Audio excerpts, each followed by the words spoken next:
Here we go, our game number 1 of the day and the first set of the series here. It's gonna be Liquid DeMu playing in the blue as the Delhi's alternate. On the other side, we have Puppypaw playing as the Roos, and this is gonna be Rocky Canyon, so not one of the maps that you can see on the ladder currently, but definitely an interesting one. It is at least in comparison to other maps, it's very sparse when it comes to wood. We can already see that there's not too many wood lines here on the map. Yeah, and it's also one of those that sparse wood lines also means it's a lot more of an open map as well. There's a couple of these like cliffs next to the opposite side sacred sites, but for the most part, it's just kind of a lot of this open territory, resources spread out and about quite evenly. And so that's where it really does reward map control. It rewards this aggression as well, because if you're able to take that control, you're not having to make that transition into farms and able to secure the deer, secure the boar, secure some of these other resources. He did go for the usual Roos approach, which we've seen time and time again recently, where you don't make a second scout from your TC. Instead, you're making it from your hunting cabin. Looks like DeMu only plays with a single scout. It's going to be interesting to see how much hunt is he going to be able to delay, because it looks like Puppypaw already found one of the deer spots from DeMu in the top side there. Yeah, a deer spot as well as a wolf right behind it. And this is one of those things when you're playing against the Roos, you kind of have this opportunity cost counteracting the bounty. Are you going to kill bounty? Are you going to get sheep? Are you going to kill the wolves, which take quite a bit longer and take some damage, as you just saw DeMu doing, which delays up your scouting quite a bit, and that's going to allow Puppypaw to, you know, secure with his multiple scout opening that he invested into with the hunting cabin. Now, he didn't go for 3 scouts, he only went for 2 scouts, and also something that's worth noting, as a Delhi, you're not too reliant on your sheep early on. You do have your really strong berry gathering early on, so it's not the worst if you don't get all the resources that you need. And look at that, we've seen this happen time and time again, where players, they go for that early wheelbarrow, and Puppypaw right now, he doesn't have enough gold in order to age up right now, is sending 2 villagers out to gold. It's going to be coming back with that now. Now, hunting cabin is going to be gathering up to 20 gold per minute for him right now. It's going to still be struggling a little bit, needs 10 more gold right now. Is he going to be able to get that somewhere? Oh, there's the wolf. There's the wolf. Okay, he's going to be fine. It's just a little bit of a delay right now. Always hurts when you're not able to age up when you already have the food for it. Isn't going for the wolf right now. It's going to wait for the gold from the hunting cabin. That could be quite a big delay now for him. Yeah, I mean, this is, oh, there's a couple more deer in the middle, and that's what he was going for. Should have definitely prioritized those a little on. Delaying up this age up timing is absolutely massive. Like, it felt like he was getting pretty decent bounty. He was on DeMu's deer. He was on both of his deer packs, but guess he didn't end up securing the wolves, as well as just kind of delayed up with the greedier wheelbarrow. Yeah, it's definitely going to delay, especially the wood income for him, because with the Kremlin, you get like 20% more wood. And if the Kremlin goes up 40 seconds later, that's quite a lot of wood that you're leaving out on the table. But now we see mining camp is going to be built on that stone mine, so Roos are going to be doing Roos things. Definitely looks like it's going to be that 2 TC kind of play that we'll be seeing here from Puppypaw. Yeah, and I'm really liking this location from the Kremlin. Even though it's not forward, it protects so many resources. It just kind of protects this whole backside of the base, and he, you know, doesn't really have to invest into any sort of walls behind this, as they're going to have to circle all the way around the Kremlin, and just gives him an easy 2 TC play as far as the wood and the stone gathering goes. Now, we saw Puppypaw struggling a little bit with the gold earlier. Are we going to play the Bet the Bounty game again here and guess how much bounty Puppypaw is sitting on right now? You know, it's odd now because I feel like he was able to pick up the other wolf and pick up a few more deer. So I feel like it's honestly not as bad as it seemed. But I mean, I feel like he's right around, I'm going to go 225. 225, all right. I'm gonna be guessing similarly. I'm gonna be guessing it's around 240, just in front of the 250 mark. Let's see it. 260? Oh, 260. Okay, All right, so he managed. Yeah. He managed to get to that crucial tier 2 bounty mark. That's good for him. 260, looking good. Yeah, that's one of those that, like, it's always a feels good when you get to that mark as Roos. It's kind of what you do expect. And like we said, it was just a little bit later than his age up timing, and that was where the drawback really happened with this early game. He is prioritizing that double broadaxe, so compounding with the Kremlin bonus for that wood income. It's what Roos is known for. And Delhi going for the early blacksmith, getting their techs in, Obviously, one of their biggest priorities is getting all of the techs as possible. And we do see the Tower of Victory coming out here for DeMu, and looks like he's already made his blacksmith before any production buildings, so he's going to be able to get those research in nice and early. Always going to take a little bit of extra time. Is building a stable now. Yeah, I always love this. It's Tower of Victory into stable first, because the mobility is one thing that you really just can't give up. It's such a strong ability, but where are those horsemen going to be able to be aggressive towards that secondary town center? It's going to be more than finished by the time that stables is starting to pump the horsemen out, and the Kremlin protects a good amount of the location as far as the wood line and kind of home TC goes.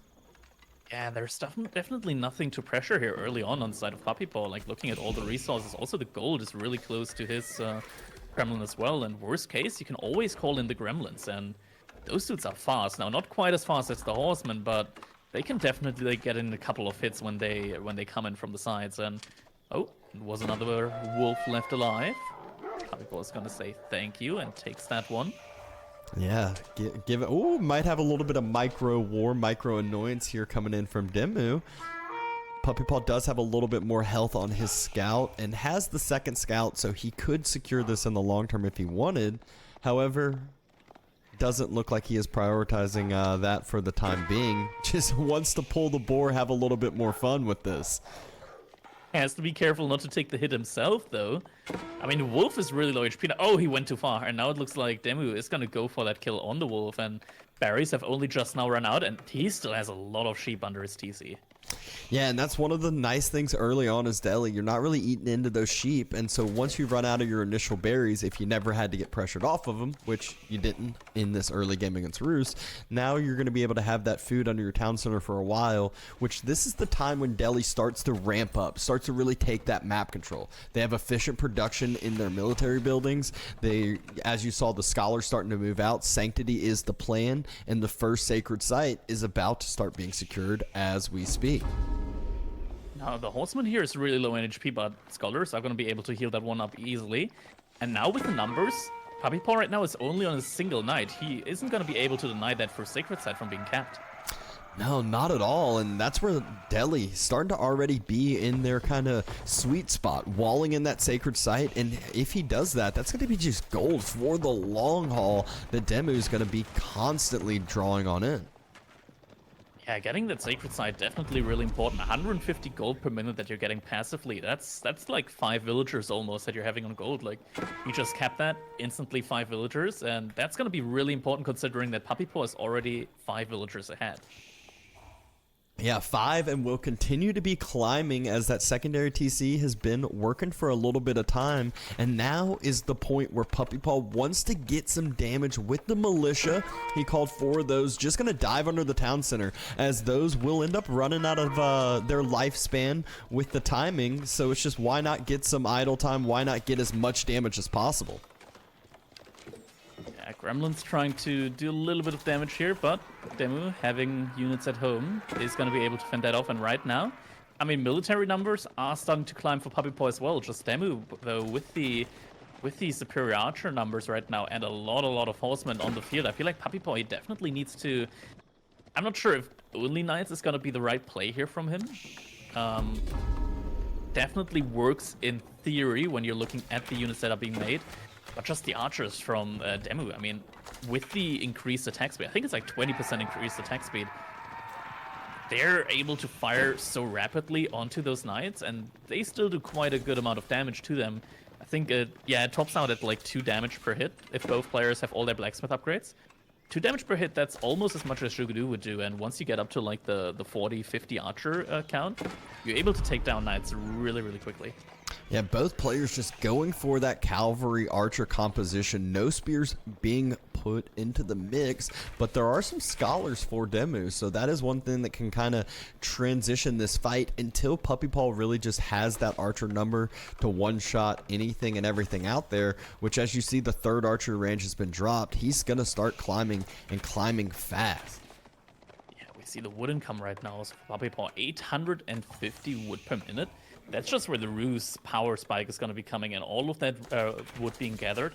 And it's not just it's not just how you gather it, but also just how much you're going to be able to gather, because the wood lines are finite here. Getting 20% increased value out of that. Oh, just pass, not just passing. First Vil pickup of the game, and that's Deli, who is already down in the Vil count. It's 34 to 48. But DeMu looks like he is starting to move across the map, wants to play aggressively, and Puppypaw knows that. He knows that he is kind of fine with the secondary TC as long as all 3 sacred sites don't get capped. But as we say that, DeMu is moving out, and that was his plan all along, was get Deli, get the full power as kind of high as possible, and even snag the boar along the way. Yeah, he's gonna make sure that yeah, Puppypaw is not gonna get that bounty. Little nitrate now in the wood line here from DeMu. He's gonna have to pull his villagers now. Loses 1 villager.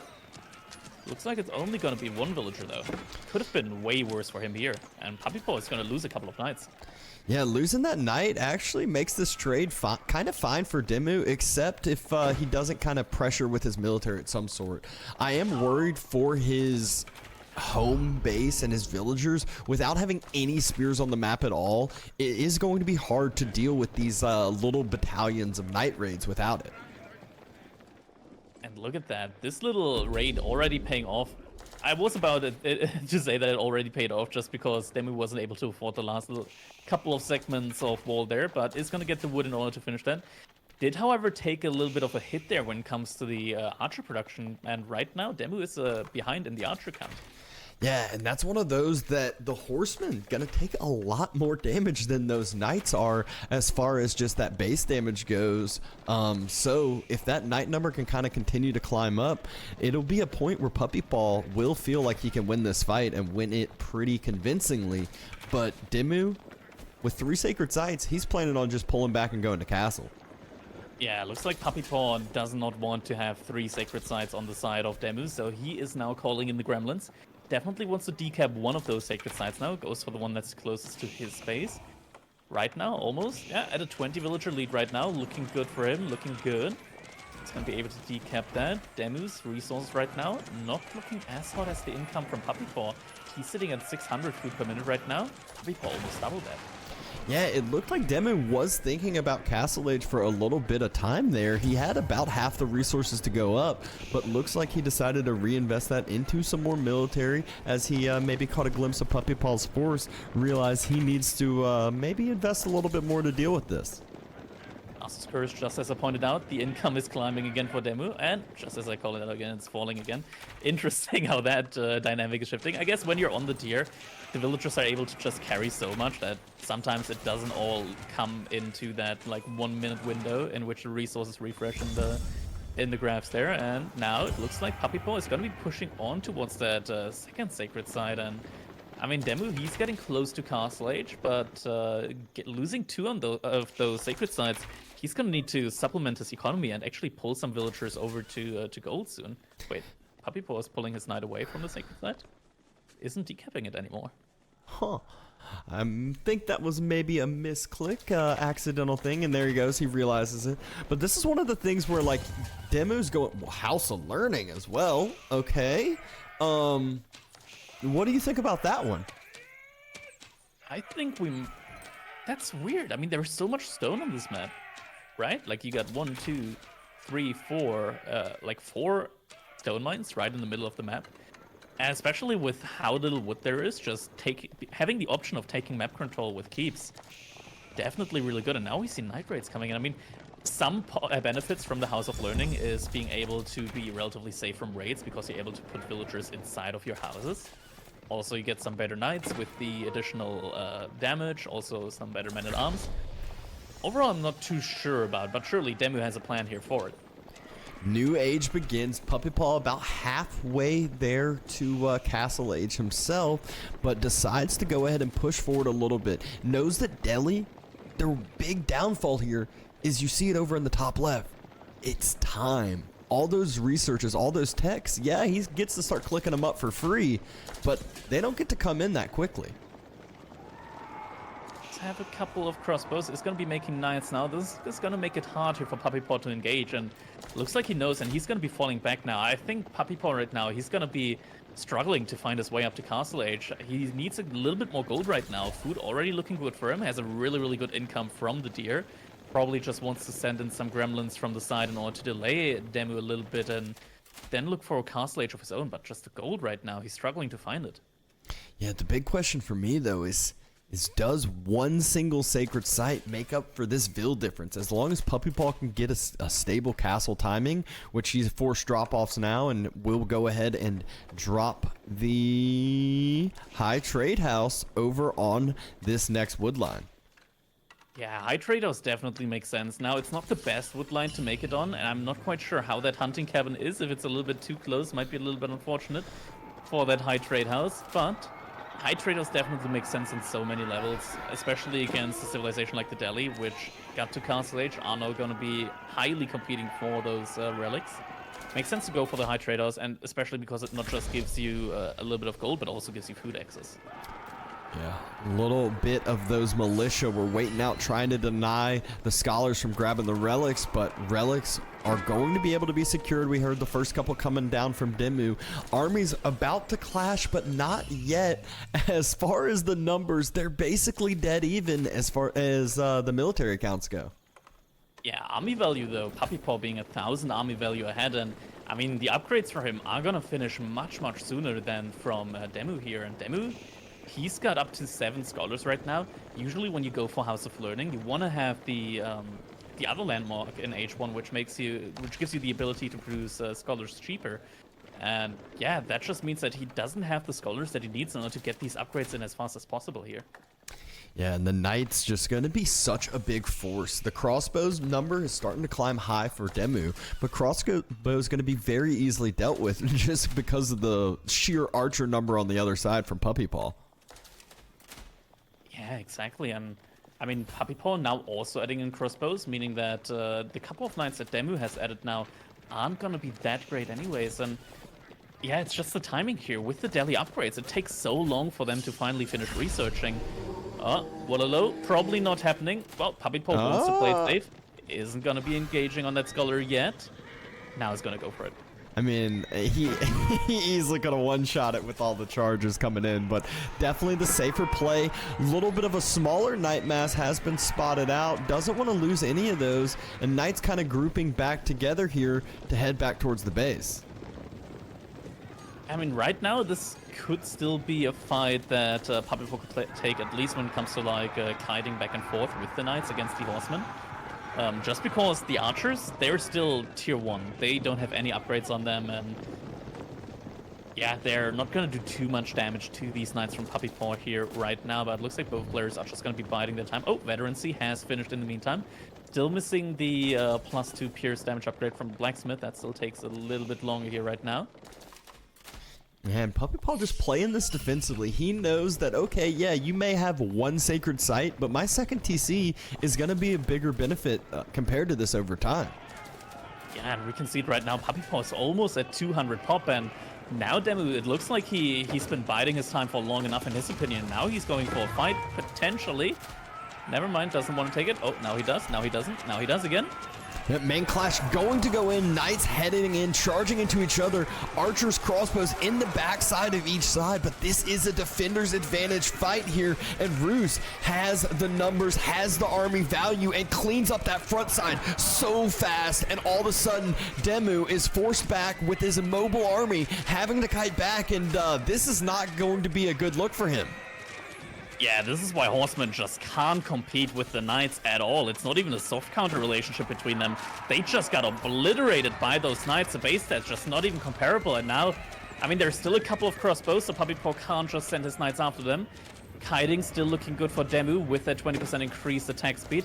Also, the horseman upgrade, it wasn't finished for DeMu. Those were still just feudal age horsemen that were fighting there for him. And yeah, now he has to fall back, but we're actually seeing a tower elephant from DeMu in the queue right now.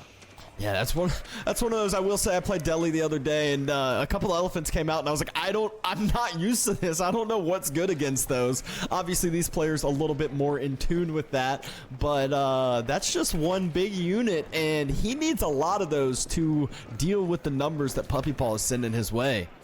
Oh, and the food income.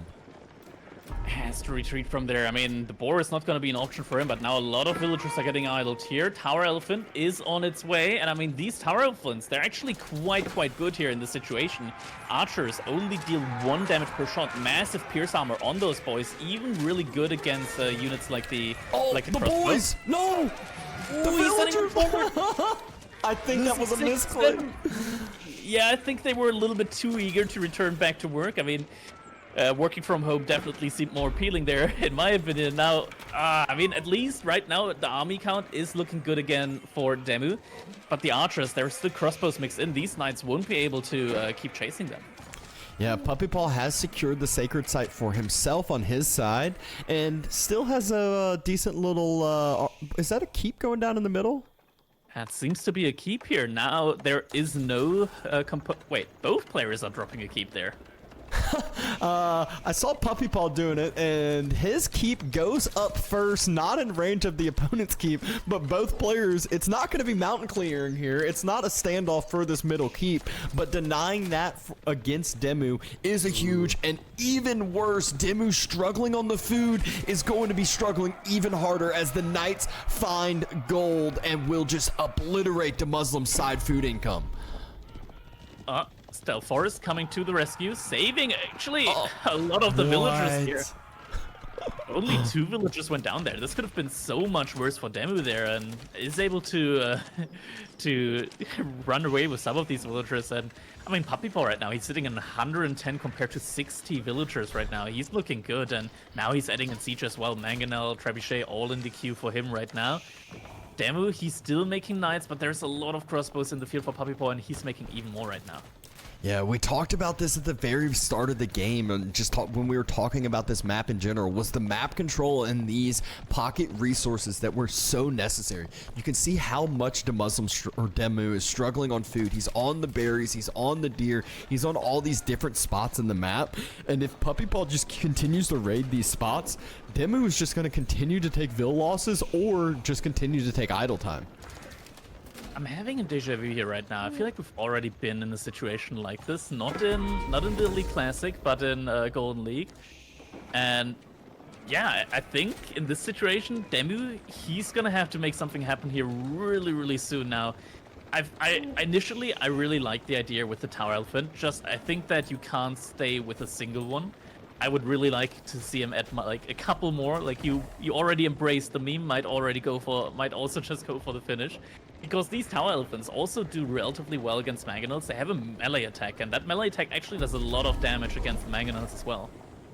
He re-walls Puppypaw's side of the sacred site and is trying to set up a keep there, pulls his villagers, but I'm kind of getting scared for DeMu, but finds a huge raid in Puppypaw's little bit of extra wood eco, gets a few vill picks, but as far as Puppypaw's eco goes, that's kind of nothing for him at this point. Yeah, he probably doesn't care too much about losing 6 workers there when he's at 110 to 65 right now.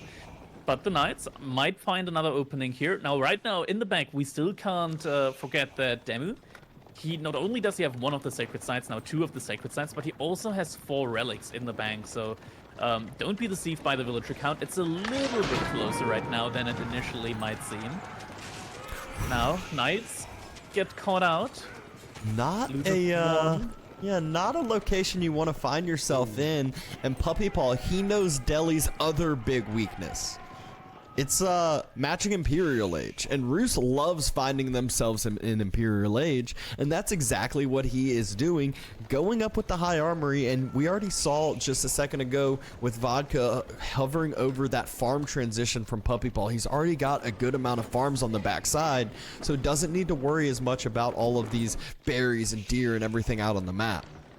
That has to be DeMu's signal in order to just go. He needs to just go right then and there as soon as that age up finishes. Because if it drags out and Streltsy go on the field, there isn't really anything that the Deli can really do against those Streltsy if they're still stuck in in the castle edge. At the same time, Puppypaw just sending a couple of knights around here, and the economy on the left side from DeMu's base looks to be exposed. Yeah, same thing with that wood line in the center. DeMu starting to push up. He heard Imperial Age doing exactly what he needs to do. Villagers starting to run on back. Couple of the knights gonna spot those out, so going to just getting a few more of these picks in the economy right now. Yeah, now, I mean, with the deli, you always have that thing of where your base is quite spread out, or rather your gathering is going to be quite spread out, just because you got so much incentive on just going out on the map. It's very rare that your entire economy is going to be in the back of your base, like with some other civilizations. And wait, did Puppypaw just elite some builds? I think he just elite some builds, because suddenly DeMu got a lot of villager kills here in the overlay. Not really sure, but nonetheless, DeMu dropping a quick keep, or maybe not that quick, but a defensive keep to try to defend yourself on up. That being said, the keep finishes. He's taken a lot of damage, but this is right when you said he needed to push up, make an attack happen, but now he's the one being pushed back here after that little bit of raiding party. Military's clashing in the middle, and Puppypaw just taking top hill with his ranged mass. Has siege on the backside and the mangonels. Oh my god. Huge shot that is also in range of the keep with the cannon placement, and DeMu, he knows that in the Imperial Age, he's not going to be able to follow up nearly as quick, and he calls the GG in our game number 1 here. I love the vision from where we're coming from. We just saw the rocks come out into the camera view, and I was like, that is absolutely demolishing the ranged mass. All of those archers, all those crossbows were down to no health at all. And Puppypaw just showed that playing defensively, playing, that eco-boom long-term game can, work out for yourself if you know these timings. Yeah, I mean, it worked out really well for him. Now, he didn't feel too pressured about taking these sacred sites back as soon as possible. Instead, he was biding his time, wait until his military mass was bigger than DeMu's, and once he knew for sure that he would be able to push out, he did it, and it worked out really, really well.